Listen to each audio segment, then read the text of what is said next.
Y esto es parte de lo que queremos consultar a Javier Monterroso, que nos acompaña hoy en Noticias Globovisión Internacionales. Bienvenido, consultor político y profesor de la Universidad de San Carlos. Nos acompaña también desde Guatemala. Muchas gracias por la invitación. Javier, bueno, hemos hecho ya un rápido recuento de lo que sucede también a nivel social. ¿Cómo todo esto, sobre todo el nivel de pobreza, las tasas de violencia y de inseguridad han afectado en estas elecciones generales y que le han dado ventaja en este caso a Sandra Torres y a Bernardo Arévalo, el cual ha sido la sorpresa en esta contienda? Bueno, definitivamente tiene una implicación directa. Sandra Torres, que ha sido primera dama ya del 2008 al 2012 y además tiene uno de los partidos más fuertes de Guatemala, se ha caracterizado siempre por su oferta de benefactores sociales. Ella es la madre en Guatemala de los programas de apoyo social. Entonces las clases más desposeídas, las clases que necesitan ese apoyo para llegar al mínimo, que son la mayoría de Guatemala, ha tenido en la UNE el principal partido, y por eso es tercera vez que Sandra Torres llega al balotaje, a la segunda vuelta electoral, porque la gente de Guatemala, como bien lo señalabas, tiene un alto porcentaje de pobreza, y a esas personas es a las que Sandra Torres les habla en cada campaña, que confían en ella y que esperan verla para que regresen los programas sociales que fueron muy exitosos cuando ella fue primera dama y coordinaba todo esto.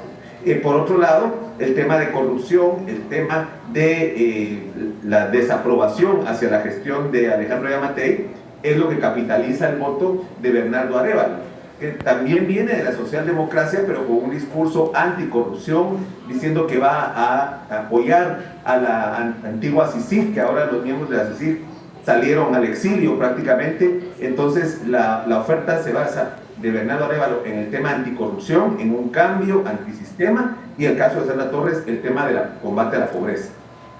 Y es además Guatemala uno de los países más corruptos, según encuestas de lo que sucede o cómo se relaciona con respecto a Latinoamérica. Hemos estado viendo también una polémica en la salida de algunos candidatos a esta primera vuelta, los cuales hablaban en sus campañas de corrupción. ¿Es casualidad? Es justamente el mismo voto que sale de estos candidatos que por cuestiones legales bastante arbitrarias por parte de las autoridades electorales y de las cortes fueron sacados de la contienda. Uno de ellos, Carlos Pineda, por ejemplo, que encabezaba todas las encuestas, un mes antes de las elecciones se le prohíbe su participación. Entonces todo ese voto que tenía Carlos Pineda, una parte se va con Bernardo Arévalo y otra parte también es el voto nulo, que recordemos que el que tuvo mayor cantidad de votos en estas elecciones por primera vez es el voto nulo con un 17%, más todavía que el primer lugar, que es Sandra Torres, con el 15%. Lo que la gente está diciendo es que no confía en el proceso electoral, que no considera a un candidato que haya llenado todas sus expectativas. Hay una gran cantidad de gente que votó, fue a anular su voto a la elección, y otro porcentaje muy grande que ni siquiera acudió a la elección. De las últimas elecciones que ha habido, esta es la que menos participación democrática tiene. ¿Y cómo podíamos identificar entonces el hecho de por qué ha sucedido esto? Aparte de ser un hartazo que tiene quizás la población guatemalteca frente a las instituciones, ¿qué más hay allí? Más allá de que la gente a lo mejor ya está cansada quizás de casos de corrupción, por ejemplo, de la violencia en el país, pero faltó que estas campañas tuviesen más peso, mayores propuestas, mayores promesas.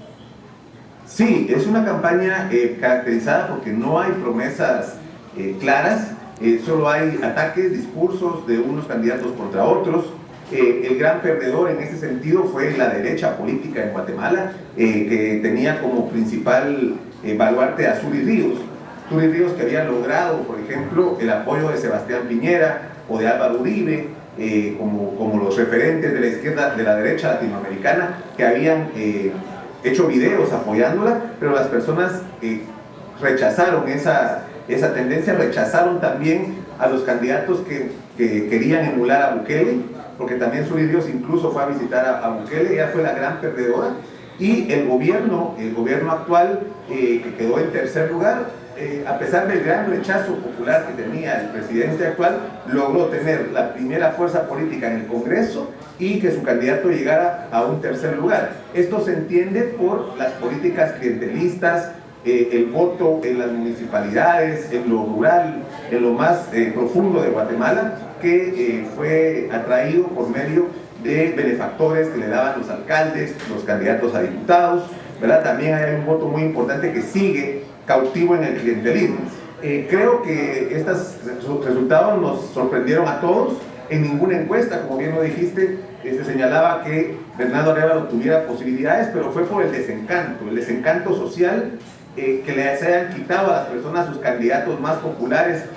Surge un nuevo candidato que puede aglutinar este desencanto social y además el voto de la juventud. Guatemala es un país principalmente joven y los jóvenes buscaban algo nuevo, algo distinto. Sandra Torres representa la vieja política, el actual gobierno representa la antigua, entonces los jóvenes también fueron un factor determinante en este caso.